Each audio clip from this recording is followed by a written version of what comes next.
Ominous. Hmm? What do you want for your birthday? Excuse me? Your birthday. Is there anything you wish for? Did Sebastian set you up to this? He said you didn't like your birthday. Quite rightly he did. Regarding your questioning, I reckon you chose to disregard that information. Indeed so.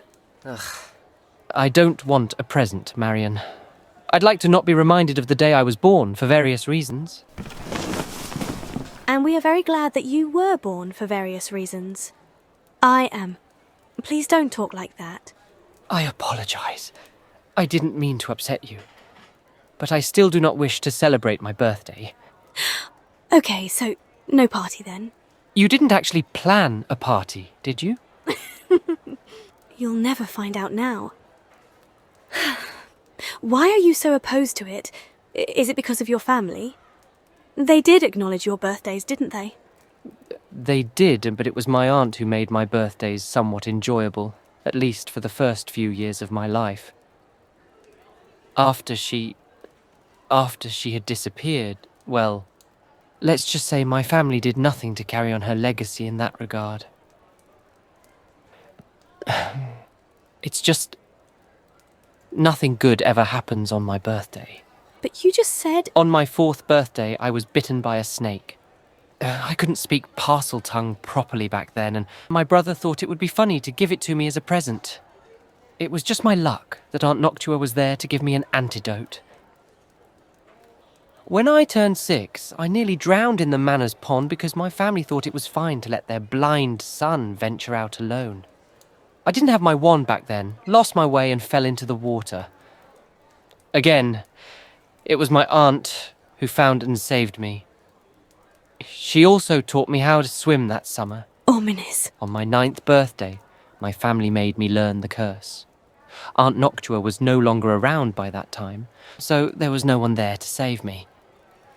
It's a long-practiced family tradition to learn torturing people around that age, and my family thought it to be the perfect gift.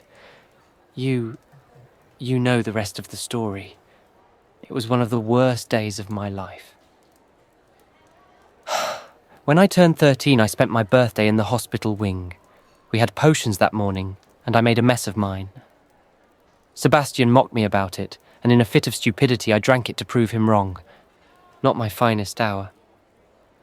He apologized profusely when I woke up later that night, and Anne made him carry my bag for 2 weeks.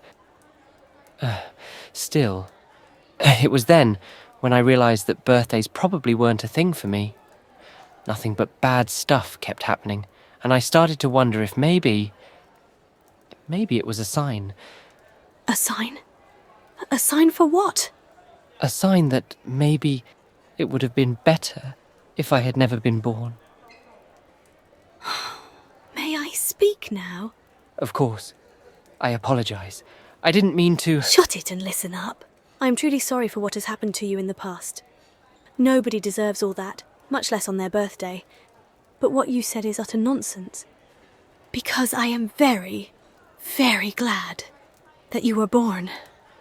When I see you being so harsh on yourself, my heart aches as if it had been stabbed. Because you still refuse to see all the good you have in you. And I have told you that I will keep telling you until the day you finally believe me. Mary... Please don't say such things. You matter so much to us. To me. If you hadn't been born, we would be missing someone very important. Technically, you would never have known that I... Quit being logical for a moment and just listen. Ominous, we have received so much kindness from you, despite all the wounds and the trauma you carry. Please, let us give you something in return. Oh, little dove, you make it impossible to wallow in melancholia. Why would you want to do that? Because it is something I'm familiar with. The alternative would be accepting the insane happiness you bring me. And that's a downright scary thought. Because happiness usually gets taken away from me. It won't get taken away. I'll make sure of it. Can you please answer my question now? What question? Your present. I said I don't want anything. And I said I don't care. You didn't say that. I'm saying it now. We should get going. It's almost time, and we have to trek all the way up to the classroom. This conversation isn't over. Of course it's not. Ominous, please. There must be something you fancy. Right now, I would fancy you finally letting this go. You should know me better than to think I would let it go. But fine. If you don't give me a hint on what you would like for your birthday, I will think of something. Oh, are we still on the topic of my birthday? Because that sounded oddly threatening. What can I do when you're being so utterly difficult about this? I'm warning you, if you leave this up to me, you don't get to complain about the outcome. The outcome? What in Merlin's name are you planning? We could meet in the Undercroft. I'll be waiting there with a big bow on my head, and you get to unwrap me out of all of my clothes. Will you stop it, you indecent woman? Apologies. I'm just really desperate here. Fine. Before you come up with any more indecencies, I could use a new quill. The self-writing kind. Noted. You're not going to get me a quill, are you? I will absolutely not get you a quill.